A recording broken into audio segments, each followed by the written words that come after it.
You wanna hear a joke?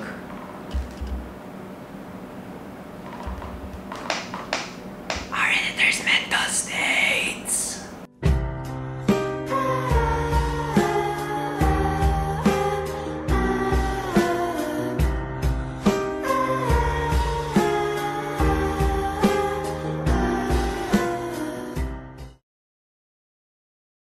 You know, that's actually just really mean. That wasn't even written by me, that was just one of our writers. So to our editors, you're loved, don't worry. Dark humor has always been a heavily debated subject of humor to touch on. Some argue that it's overly offensive, insensitive, and low-hanging fruit as humor. Today, however, I want to talk about how it's not only a great source of humor, but also how it can be a great source of happiness and well-being from a psychological perspective. So hello, my name is Yvonne, and welcome to PsyPointers. In this series, we'll be tackling the different ways to take care of yourself and be more aware of how others may be feeling or need in times of distress. Just a quick disclaimer, we're not professionals here in trying to cure anyone, so if you are suffering from any mental health issues, please take some time to breathe, talk to someone you're comfortable with, and seek professional help as soon as you can. If you like this series and don't want to miss out on future episodes, please show support by liking and subscribing to the channel. And don't forget to click on the bell icon to get a notification whenever we post a new video. So first, let's look at the psychology of humor as a whole. Humor is defined by Oxford Language as the quality of being amusing or comic, especially expressed as literature or speech. Kolitz in 2018 further expounds that same definition by explaining that people laugh at things that are wrong yet okay, threatening yet safe, or benign violations. These are funny because they are juxtaposed against the way people view how the world should be in their image. Humor has long been discussed in the psychological field with various theories regarding its mechanisms. There are three theories regarding humor. Relief theory, which, according to Martin and Ford in 2018, posits that humor as a function is meant to relieve tension. Basically, pent-up pressure is released through laughter in this theory. Second is superiority theory, also defined by Martin and Ford, is more focused on the idea of humor as a self-esteem enhancer or booster, and humor is the result of successes and triumphs or the misfortunes of others, which promotes feelings of superiority and higher self-esteem overall. And finally, we have incongruity theory, which, again defined by Big Daddies Martin and Ford, places focus on cognitive perceptions of incongruity that result in humor. Laughter is the result of receiving an outcome that is different from what was originally expected. So, humor has generally been associated with positive well-being, with humor being established as a generally positive psychological function. Wouldn't that mean that all kinds of humor can be helpful in some way, shape, or form? Well, to answer that question, now let's take a closer look at the abyss that is my soul.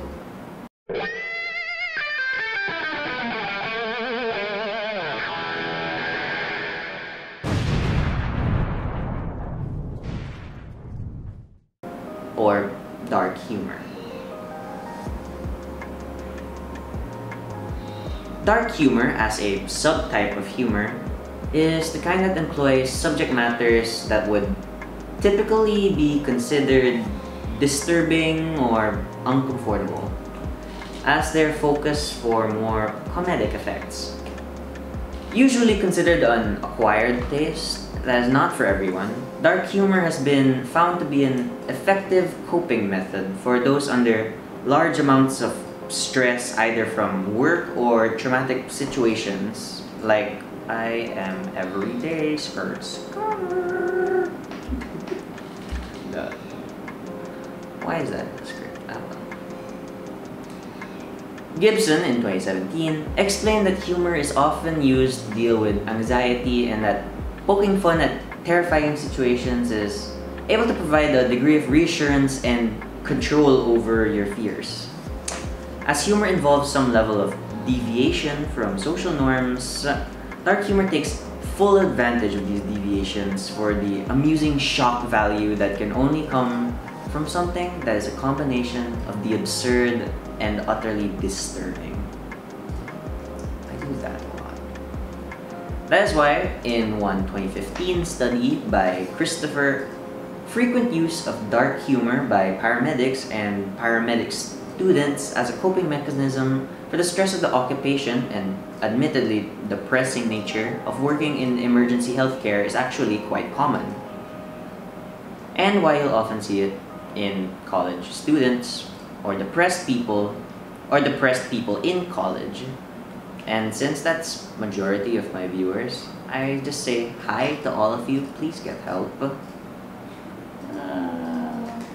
In contrast, some authors express concerns that dark humor is less of a viable coping mechanism to anxiety, but acts more so as an avoidance or withdrawal mechanism that prevents one from truly managing their own anxiety.